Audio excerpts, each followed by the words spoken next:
pour ceux qui se lèvent, qui découvrent sans doute effarés cette image. Il est sorti depuis de l'hôpital, Donald Trump. Joe Biden, l'actuel président, lui a parlé au téléphone. Nous ne savons pas d'ailleurs ce que les deux hommes se sont dit. En tout cas, c'est évidemment tout un pays qui est sous le choc.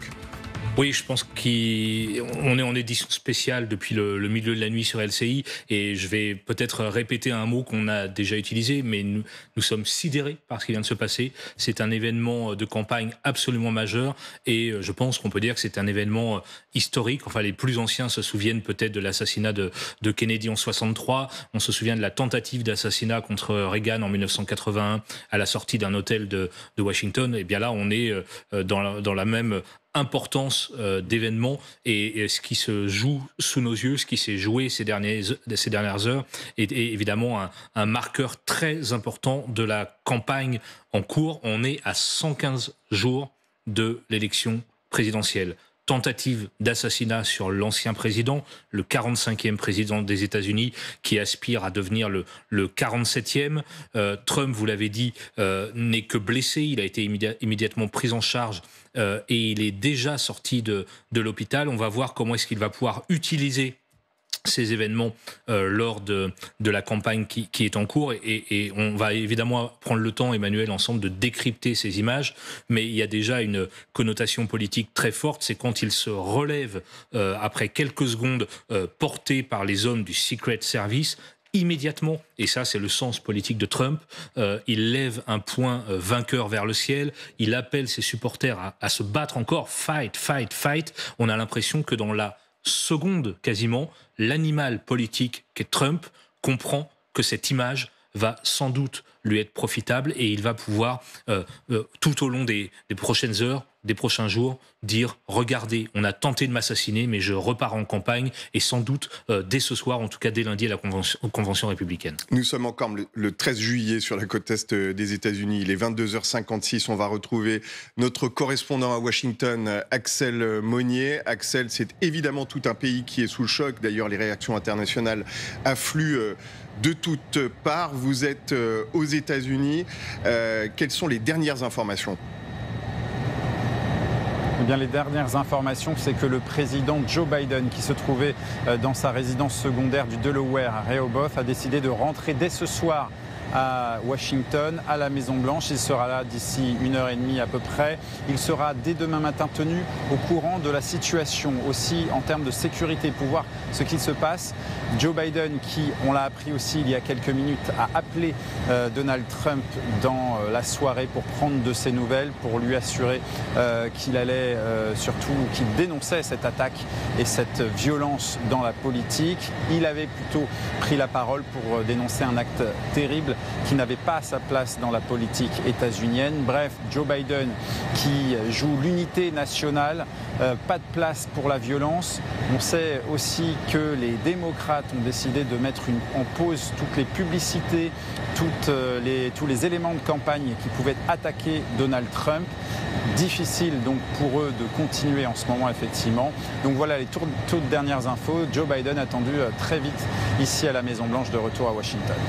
Merci Axel, merci à Mathieu Derrien qui est derrière la caméra. Joe Biden qui a donc raccourci son week-end dans le Delaware pour rentrer en urgence, alors que vous voyez en permanence ces images, vous les reverrez peut-être des dizaines de fois, les images de ce petit pupitre. C'était le tout dernier meeting de campagne de Donald Trump en Pennsylvanie, avant la convention d'investiture qui aura lieu à partir de lundi à Milwaukee, dans le Wisconsin. Et vous le voyez, Donald Trump, ce sera d'ailleurs sans doute une des photos, Hélène Bonnet, qui restera, puisqu'on le revoit ensanglanté, se levant, le poing levé, disant, comme nous le disait Grégory Philippe, « Fight, fight », une façon de galvaniser ces troupes qui ont eu terriblement peur. On rappelle qu'un homme a été tué d'ailleurs. Donald Trump a immédiatement présenté ses condoléances à sa famille. Oui, on voit tout le sens politique de Donald Trump. Et effectivement, ce point levé, il a été immortalisé par un photographe du New York Times, Doug Mills. Cette photo, je peux vous dire que si on regarde les réseaux sociaux, c'est la première qui apparaît. Elle est retweetée partout, notamment par Elon Musk, le patron de Twitter. Donc elle est en train de devenir complètement virale, complètement iconique, cette photo. Et on voit déjà les réactions sur les réseaux sociaux aussi. C'est-à-dire que Donald Trump déjà est comparé à un homme invincible, et comparé, cette photo, elle est mise en parallèle avec celle d'un lion qui a le visage égratigné. Donc c'est toute cette symbolique qui est en train d'être construite autour de cette photo. On est dans un moment très particulier de la campagne. Vous savez que ces derniers jours, les yeux étaient plutôt braqués sur les démocrates. Et là, à nouveau sur Donald Trump, qui va tout de suite utiliser politiquement et qui commence déjà à le faire dès les quelques secondes après avoir été pris pour cible, qui va utiliser ce moment pour sa campagne. Invictus, c'est la façon dont Donald Trump est qualifié, l'homme qui se relève, l'homme invincible. Il est 5 heures très précisément. Nous serons en ligne avec Sonia Dridi dans un instant aux États-Unis. Mais si vous nous rejoignez, nous sommes en édition spéciale depuis le début de la nuit avec cette tentative d'assassinat sur Donald Trump. Brandon Warrett est avec nous pour nous rappeler l'essentiel des faits et les principales réactions. Brandon, d'abord, rappelez-nous le fil des événements. Et tout démarre, il est 18h15 aux États-Unis, minuit 15 heure française, lorsque Donald Trump est en meeting. Vous le voyez sur ces images à Butler, en Pennsylvanie. Nous sommes sur la côte est des États-Unis. L'ancien président venait tout juste de commencer son discours et vous le voyez. Eh bien, après cela, quelques minutes, on entend des détonations, des cris dans la foule et on voit, il se touche le visage, il tombe et rapidement, on voit les services secrets américains qui lui sautent dessus pour le protéger et il réapparaît ensuite quelques secondes plus tard sur l'estrade. Il lève le poing en l'air au moment de son évacuation par les hommes du Secret Service avec du sang visible sur son visage. Au moment de son évacuation, eh bien, il lance « Fight, fight, fight, battez-vous ». En quittant la scène, on l'entend aussi derrière ses partisans qui lancent « USA, USA, USA ».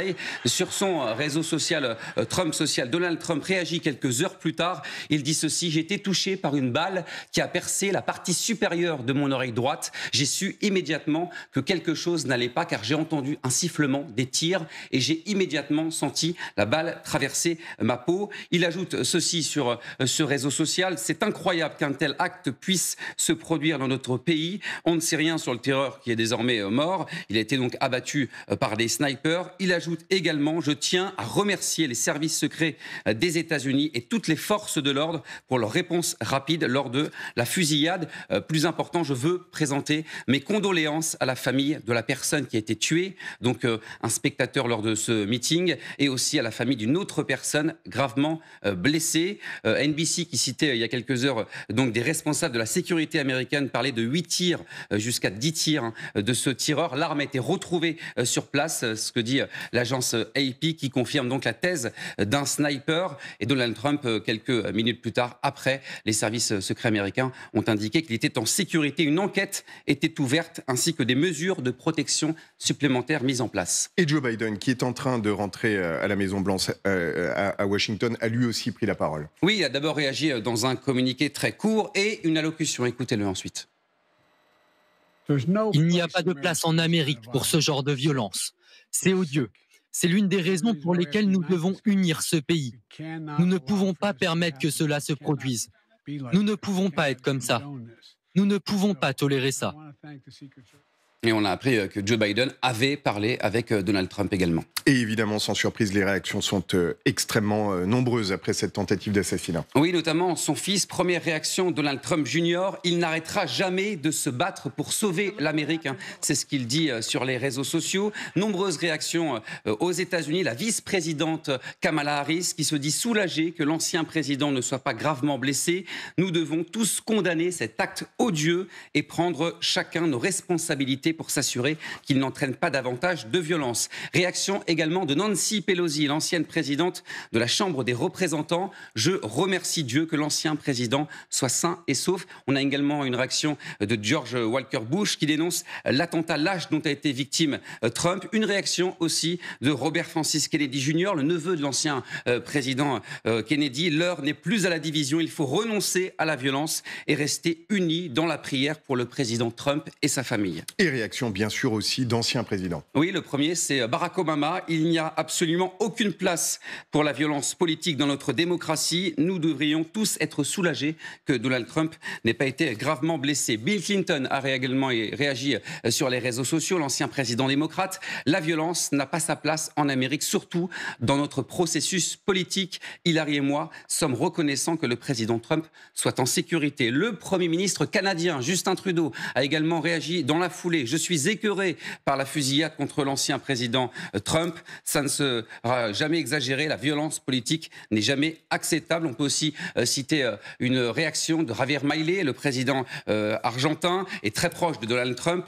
Tout mon soutien et ma solidarité au candidat Trump, victime d'une lâche tentative d'assassinat qui a mis sa vie et celle des centaines de personnes en danger. On peut également citer des réactions proches de nous avec Keir Starmer, le Premier ministre britannique. Je suis consterné par les scènes choquantes lors du meeting du président Trump et lui adresse ainsi qu'à sa famille mes meilleurs vœux. Une réaction aussi d'Elon Musk, le patron d'X, ex-Twitter. Je soutiens totalement le président Trump et lui souhaite un prompt rétablissement. L'équipe de campagne de Donald Trump confirme qu'il se porte bien et compte toujours se rendre à la convention républicaine. C'est ce qu'indique donc le porte-parole de sa campagne. Merci Brandon. Vous nous donnerez évidemment toutes les dernières informations tout au long de cette matinée. Sonia Dridi est en ligne avec nous, journaliste indépendante basée à Washington, auteure notamment d'un livre sur Joe Biden. Mais vous connaissez par cœur cette situation américaine. On prend peut-être mal la mesure, nous en France, de ce qui s'est passé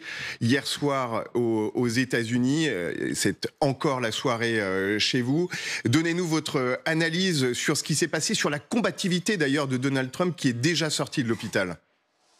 Oui, en effet, je pense que vous en avez parlé, hein, c'est une séquence qui va être largement commentée, qui est déjà très commentée sur les réseaux sociaux, cette image de Donald Trump qui se relève sous les cris d'une foule soulagée, qui le voit se relever, le poing en l'air, le poing levé, et qui dit donc fight, fight, il faut en gros continuer de se battre. Et donc c'est une séquence qui est déjà utilisée par ses partisans pour montrer en quelque sorte qu'il est invincible, c'est un héros pour ses partisans. Et cette séquence a notamment amené certaines personnes comme Elon Musk, vous en parlez, le patron de X, à dire officiellement leur soutien pour Donald Trump, alors que jusqu'à présent c'était pas nécessairement très clair. Il y a aussi le patron d'Amazon, Jeff Bezos, qui lui n'a pas apporté officiellement son soutien à Donald Trump, mais qui a dit sa sympathie, qu'il était soulagé, qu'il se porte bien. Mais en tout cas, ça reflète vraiment ce climat très tendu qu'on sentait dans cette campagne présidentielle, avec un potentiel de violence politique qu'on craignait. Et là, c'est un exemple typique. Il y a vraiment un climat extrêmement tendu. Et d'ailleurs, on craint un petit peu pour même les prochaines semaines, les prochains mois, avec évidemment beaucoup ce soir, notamment du côté démocrate, de condamnation de ce qui s'est passé, d'appel à l'unité. Mais par exemple, il y a J.D. Vance qui est un potentiel candidat pour être le vice-président de Donald Trump, qui lui, sur Twitter, a pointé du doigt la responsabilité de Joe Biden en disant, en gros, qu'il avait incité cette attaque, cette tentative d'assassinat. Et donc, ce sont des paroles évidemment extrêmement dangereuses. Et il y a une partie des partisans de Donald Trump qui pensent que les démocrates, et en particulier Joe Biden, ont incité avec leurs commentaires sur Donald Trump à ce qui semble avoir été une tentative d'assassinat. Donc c'est un climat effectivement très tendu. Et pour terminer sur ce climat très compliqué, même notamment pour la presse, après les tirs et le fait que Donald Trump se soit relevé sous les acclamations de cette foule extrêmement soulagée, beaucoup des partisans de Donald Trump se sont tournés vers la presse en insultant les journalistes et en disant que c'était leur faute, et certains ont dit ce seront vous les prochains. Donc c'est en effet un climat extrêmement tendu ce soir ici aux États-Unis. Merci beaucoup Sonia Dridi pour cette analyse, et effectivement on en parlera avec Grégory Phillips dans un instant. Un début de polémique, plusieurs d'ailleurs polémiques. Il y a à la fois ceux qui se tournent vers Joe Biden en pointant sa responsabilité du doigt, vers la presse, ce qui est assez courant d'ailleurs chez les fameux MAGA, c'est-à-dire les partisans de Donald Trump, et puis les Secret Services aussi. Là-dessus on y reviendra. Je voudrais simplement vous montrer une image de Air Force One, l'avion présidentiel dans le Delaware, Air Force One qui s'apprête à décoller. Vous voyez l'avion présidentiel américain qui s'apprête à décoller pour ramener Joe Biden vers Washington, à la Maison-Blanche, le président américain qui passait comme... c'est la tradition, un week-end dans le Delaware, et qui va donc bientôt rentrer.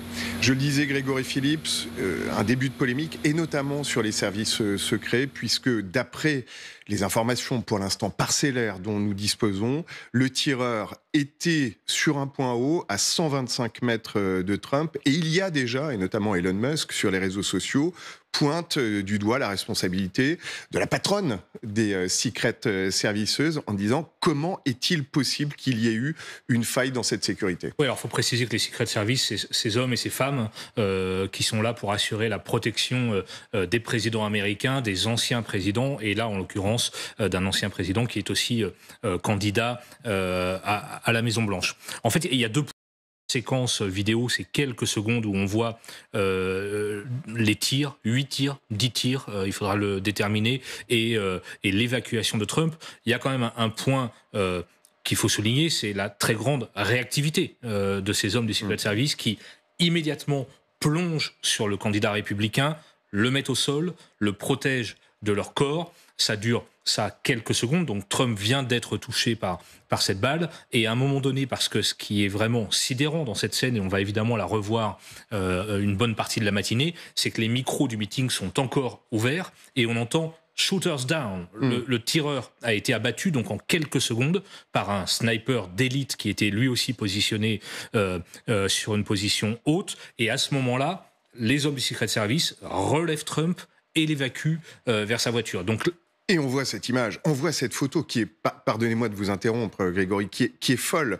Le visage galvanisé de Donald Trump qui tend le poing vers la foule. D'ailleurs, il y a un début de seconde polémique sur ces hommes qui l'entourent et qui disent il n'aurait pas dû le laisser se relever. Il aurait pu y avoir un deuxième tireur embusqué, mais lui... saisit en quelque sorte ce moment pour se tourner vers la foule. Une foule d'ailleurs qui est complètement électrisée à ce moment-là. Donc à ce moment-là, on comprend que Trump a presque envie de rester sur le podium.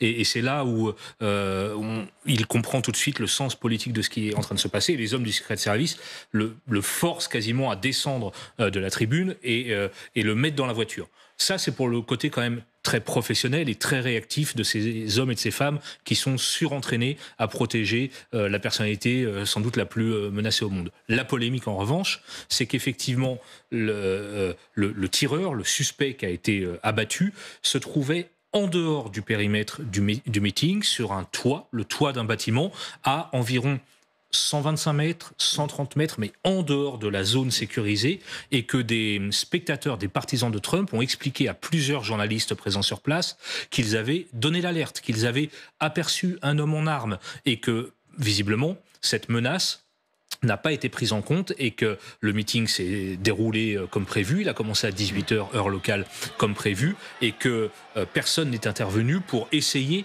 de retrouver cet homme qui a été signalé à au moins 2 ou 3 reprises. Donc c'est en cela qu'il y a une polémique sur la faille de sécurité très importante qui a permis malheureusement à cet homme d'ouvrir le feu sur le candidat. Et vous voyez en même temps ces images du dispositif avec bien sûr les hommes des services secrets. On voit également des militaires qui sont positionnés, les ambulances qui arrivent, toutes ces voitures blindé avec le cortège présidentiel. C'est un ancien président, il bénéficie donc d'un service de sécurité tout particulier. Et dans la confusion, on voit les ambulances arriver, on voit également la police locale qui est là, Hélène Bonnet. Ça dure quelques minutes, mais ces quelques minutes vont être scrutées attentivement, avec d'ailleurs des centaines de téléphones portables qui ont tourné cette scène, et c'est quelque chose qui restera fondamental là, dans les semaines et dans les mois à venir. Absolument, parce qu'on parlait donc de cette photo iconique, mais effectivement, ici, tout le monde dans ce genre de meeting a son portable, filme en permanence, donc il faut s'attendre aussi dans les prochaines heures à voir d'autres images remonter, et Grégory en parlait à l'instant, il y a déjà ces premiers témoignages, notamment sur la BBC, de personnes qui étaient aux abords aussi de ce rallye, et qui expliquent, voilà, on a tenté de signaler à la sécurité qu'il y avait un homme qui rampait visiblement sur un toit en hauteur, et on n'a pas été, pour des raisons qui sont encore floues, on n'a pas été cru, il n'y a pas eu de suite à ça. Donc effectivement, il va y avoir... De toute façon, l'enquête a déjà commencé, et on ne doute pas, si le tireur a été abattu, que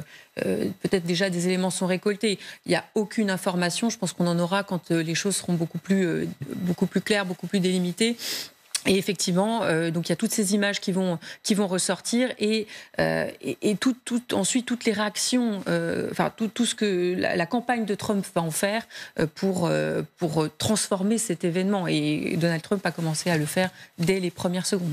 Et bien entendu, l'identité du tireur que l'on aura dans les heures qui viennent sera déterminante. Pourquoi a-t-il commis ce geste ? Comment a-t-il pu réussir à tirer 8 à 10 reprises en étant à un peu plus de 100 mètres de ce pupitre ? Ce sera déterminant. Son profil, bien entendu, sera déterminant. On est en ligne avec Olivier Piton. Merci d'être avec nous. Vous êtes avocat, grand spécialiste des États-Unis. Vous avez d'ailleurs écrit une biographie sur Kamala Harris. Kamala Harris, la vice-présidente, qui a été parmi les premières à réagir. Donnez-nous votre regard sur ce moment déterminant de la campagne. On a énormément parlé de Joe Biden et de ses soucis ces derniers temps, avec les appels de certains démocrates à ce qu'il quitte la course à la présidentielle. Maintenant, les regards vont être braqués vers Donald Trump. Donald Trump, d'ailleurs, qui veut dégager une image d'invincibilité. Il s'est relevé immédiatement. Il a levé le poing.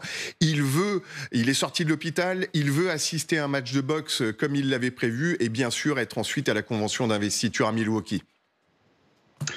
Oui, la première chose qui frappe d'ici, depuis les États-Unis, c'est le besoin de concorde et d'unité qui transparaît dès la seconde qui a suivi les événements et la tentative d'assassinat.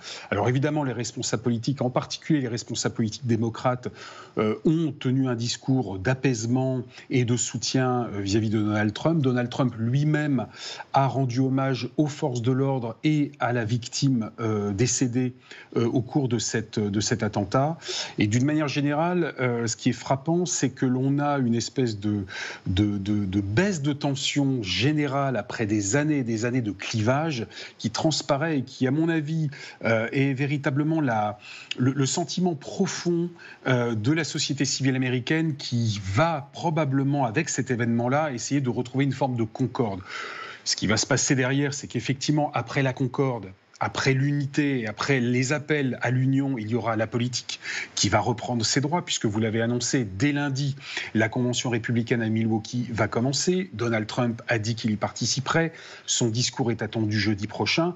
Et puis, éventuellement, des polémiques pourraient survenir, que ce soit sur les manquements dus à la sécurité, que ce soit sur le profil du tireur. Mais en tout état de cause, ce qui ressort actuellement ici, et c'est ce qui fait un peu la grandeur de ce peuple, c'est qu'on est vraiment dans une espèce de moments un tout petit peu en suspension, où les gens se retrouvent, où tout le monde condamne les événements. Ça n'empêche pas les arrière-pensées politiques, évidemment, mais on est dans un moment un petit peu unique de concorde, où pour l'instant, la polémique n'a pas encore transparu. Donc on est dans un moment d'unité nationale, et ça faisait bien longtemps qu'aux États-Unis, on n'avait pas eu droit à un moment comme celui-là.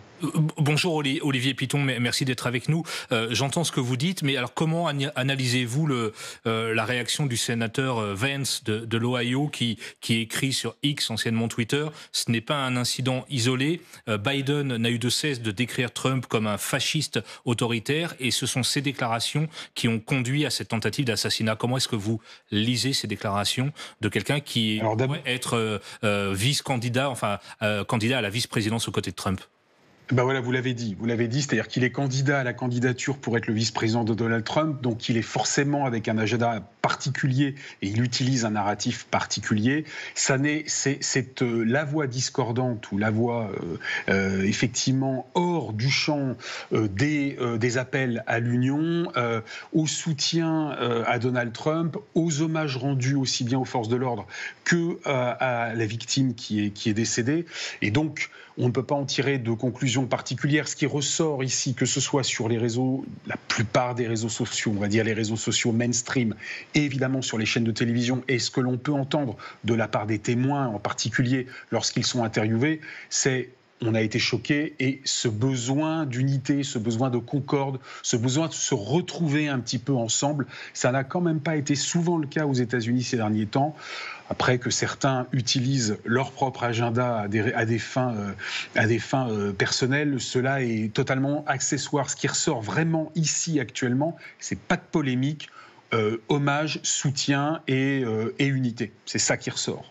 Restez avec nous, Olivier Piton. Une photo marquante que vous allez découvrir. Vous voyez ces photos de Donald Trump levant le poing. Mais avant cela, il y a cette photo très iconique, d'ailleurs, Grégory Phillips, où on voit Donald Trump à terre. C'est le moment où les agents des services secrets se jettent sur le candidat.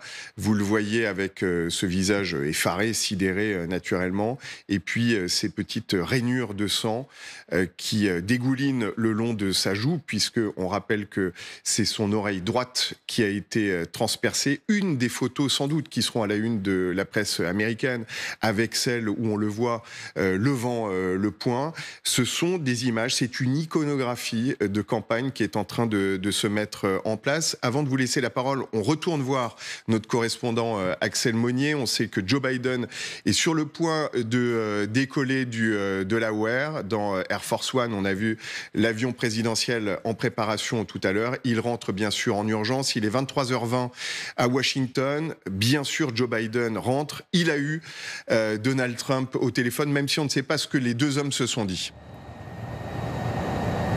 Non, on ne connaît pas la teneur de leur discussion, mais dès son allocution un petit peu plus tôt, depuis le Delaware, dans cette allocution qu'il a donnée, il avait dit qu'il essayait d'appeler Donald Trump, mais il était encore à ce moment-là avec ses médecins en train d'être soigné. Mais les deux hommes depuis se sont donc parlé, et nous avons appris que Joe Biden avait pris la décision de rentrer dès ce soir à Washington pour pouvoir être informé en temps réel de tout ce qui se passe, à la fois de la situation pour Donald Trump, mais aussi peut-être du niveau de sécurité qu'il va y avoir. Il va être en tout cas avec l'équivalent de son ministre de l'Intérieur dès demain matin très tôt pour un briefing ici à la Maison-Blanche. Et c'est vrai que Joe Biden a immédiatement appelé à l'unité nationale. Il a dit qu'il n'y avait pas de place dans la nation pour un tel acte de violence. Joe Biden qui devrait ne plus tarder maintenant à atterrir ici à Washington. Merci Axel Monnier, on continuera évidemment à suivre ce qui se passe à Washington avec vous. Je reviens, Olivier Piton, sur cette image. Vous avez dit, il y a une forme de concorde nationale, tout le monde s'incline devant la souffrance, tout le monde condamne la violence politique de tous les bords confondus aux États-Unis naturellement et partout dans le monde. Cette image-là restera. Là, c'est l'image d'un homme à terre. Il y a aussi l'image de Donald Trump qui se relève et qui lance vers la foule un fight qui tourne beaucoup d'ailleurs sur les réseaux sociaux en ce moment, très combatif bien sûr. Quelles sont les grandes images? Quelle impression va rester de Donald Trump après cette séquence? Les deux images que vous citez tournent en boucle sur les réseaux sociaux et sur les chaînes de télévision. La première, celle où on le voit à plat ventre avec les traces de sang qui coulent. On parle quasiment de tableaux christiques. Je parle de ses partisans en particulier. En tout cas, il y a une dimension un tout petit peu tragique, dramatique. La martyrologie va fonctionner à plein. Et puis, il y a est à l'image du point dressé, qui tient plus, à mon avis, de l'adrénaline. Ça n'est évidemment pas calculé de sa part. Il se redresse. Je pense que l'adrénaline était très forte puisqu'on vient de lui tirer dessus. Et sa première réaction, c'est effectivement fight, donc combattons ou combattez, qui revient en boucle. Et cette deuxième image, c'est sans doute celle qui restera de manière la plus prégnante, avec en général, on la voit avec un drapeau américain derrière, avec l'une des femmes qui fait partie de son service de sécurité. Je pense que ce sera aussi mis en avant pour des raisons évidentes dans les jours et dans les semaines qui viennent. Cet ensemble, si vous voulez, cette iconographie, comme vous le disiez, va de toute façon totalement bouleverser la campagne. Il y aura un avant et un après, c'est une évidence. Et à partir de ce moment-là, ce qui restera non sellement de cette campagne, mais sans doute pour des années à venir, c'est ces images absolument poignantes. Maintenant, on ne va pas en tirer de conclusion sur l'avenir politique immédiat que cette image va engendrer sur le duel entre Joe Biden et Donald Trump. Mais incontestablement, ça va être beaucoup plus difficile pour les démocrates de contrer là un narratif qui est un narratif visuel et qui dépasse largement le cadre des mots ou des phrases que l'on peut citer par ailleurs. Une chose est claire en tout cas, c'est que les thématiques de campagne sont totalement absente, on est vraiment sur de l'émotionnel et cette image est extraordinairement forte. Et on se souvient d'une autre image, d'ailleurs, si on fait référence au passé, celle de Ronald Reagan. C'était le 30 mars 1981 à Washington. Lui aussi réchappe, il est blessé à un tir. Il y aura d'ailleurs un mort dans son entourage. Il sera intéressant de connaître aussi l'identité de l'homme qui a été tué pendant ce meeting. Il deviendra sans doute un martyr parmi les républicains. Mais je reviens à Ronald Reagan. C'est une image qui est restée et qui a été importante ensuite pour le président américain puisqu'il était au tout début de son mandat. Oui, ça lui a permis de bénéficier immédiatement d'un boost, d'un bond de popularité énorme en plus. Alors, Ronald Reagan a été très très gravement blessé, donc c'est depuis l'hôpital qu'il s'était exprimé et qu'il avait tout de suite d'abord rassuré ses proches et tenu un discours à la Ronald Reagan, c'est-à-dire extrêmement optimiste et avec toujours une pointe d'humour. Là, on est dans un cas différent. Heureusement, pour Donald Trump, ça n'est que l'oreille et donc il n'est pas aussi gravement blessé que l'était Ronald Reagan. Mais en tout cas, une chose est claire, c'est qu'évidemment, traditionnellement, une personnalité politique qui est victime d'un attentat bénéficie d'une sorte d'empathie générale de l'ensemble de la population qui le booste. Alors, il est à 3 mois de l'élection présidentielle qui aura lieu le 5 novembre. La convention républicaine se tient à Milwaukee, débute lundi avec son discours attendu jeudi. Là aussi, ça va être un grand moment. Ce sera la première fois où officiellement jeudi, Donald Trump devrait prendre la parole à la suite de cet attentat. Et donc, si vous voulez, on va avoir une accélération des événements, mais tous les événements à venir seront de toute façon ciblés sur cette image ou sur ces images, sur ce moment. Et la campagne, de toute façon, n'a plus rien à voir avec ce qu'elle était jusqu'à présent. Donald Trump le criminel, Donald Trump le violeur, Donald Trump le bandit, tout ça est terminé. Ce narratif ne tiendra plus. Il faudra que les démocrates, en urgence, inventent autre chose, trouvent autre chose, et ce sera quand même extrêmement compliqué. Olivier Piton, vous parliez d'une concorde nationale en ce moment, sans doute sous l'effet du choc et de la sidération. Est-ce que vous ne craignez pas, malgré tout, vous connaissez très bien les supporters de Donald Trump, qui, pour une partie d'entre eux, peuvent d'ailleurs critiquer ce qu'ils appellent l'État profond, avoir parfois des théories conspirationnistes. Vous ne craignez pas que cette violence fabrique de la violence aussi chez eux ? Vous savez, depuis le début de cette campagne, on sait que tout peut arriver en termes de violence. Et puis, on vient à l'instant même d'en avoir une preuve malheureusement absolue. Donc, tout est possible. Il faut toujours être extrêmement prudent. Je pense que ça tiendra aussi au profil du tireur. On en saura un petit peu plus dans les heures ou dans les jours qui viennent. Ça aura évidemment un impact sur le cœur nucléaire des soutiens de Donald Trump pour savoir quelle sera leur réaction, s'il y a eu complot ou pas. Enfin, il va falloir être extrêmement prudent, mais ça dépendra effectivement de plein de facteurs. Une chose est claire, c'est que moi je le vois d'ici, les États-Unis vivent dans une espèce de guerre froide de sécession depuis tellement d'années qu'on ressent, en tout cas c'est le ressenti que j'ai là ce soir, que ce soit avec mes amis ou que ce soit par la télévision que je regarde ou par les réseaux sociaux que je consulte, un besoin d'apaisement, un besoin de se retrouver. C'est le sentiment qui prédomine ce soir, ça durera le temps que ça durera, ça dépendra effectivement de plein de facteurs et vous l'avez rappelé, le profil du tireur va sans doute modifier la donne, mais en tout cas, comment dirais-je, c'est vraiment profondément et volontairement que les Américains se retrouvent, que les messages sont tous, à quelques très rares exceptions près, dans l'empathie, dans l'hommage et dans la condamnation unanime de ces propos. On va en rester là pour ce soir, on verra ce que ça donne dans les jours qui viennent, mais en tout cas, l'aspiration profonde de la société américaine, c'est que la tension baisse un peu. Espérons que ça dure, mais tout est possible dans une élection qui est de toute façon hors norme depuis le début. Merci Olivier Piton, on vous retrouvera un petit peu plus tard dans la matinée. Regardez cette image en direct dans le Delaware, vous voyez Joe Biden qui monte dans son avion, l'avion présidentiel Air Force One. Il était en week-end, le président américain, dans le Delaware. Il va rejoindre Washington, vous le voyez se tourner, saluer les forces de sécurité qui sont autour de lui. Il est seul, son épouse n'est pas là. Et vous voyez le président de 81 ans qui va prendre place dans Air Force One et décoller dans les minutes qui viennent. Grégory Phillips, vous connaissez par cœur cet avion, cette procédure d'urgence. Évidemment, en dit long sur la gravité de l'instant. Et vous avez également quelques informations sur le suspect avant qu'on ne refasse un point complet sur ce qui s'est passé avec Brandon Warrett. Oui, alors des informations très parcellaires. Parcellaires, bien sûr. Communiquées par nos confrères de CNN.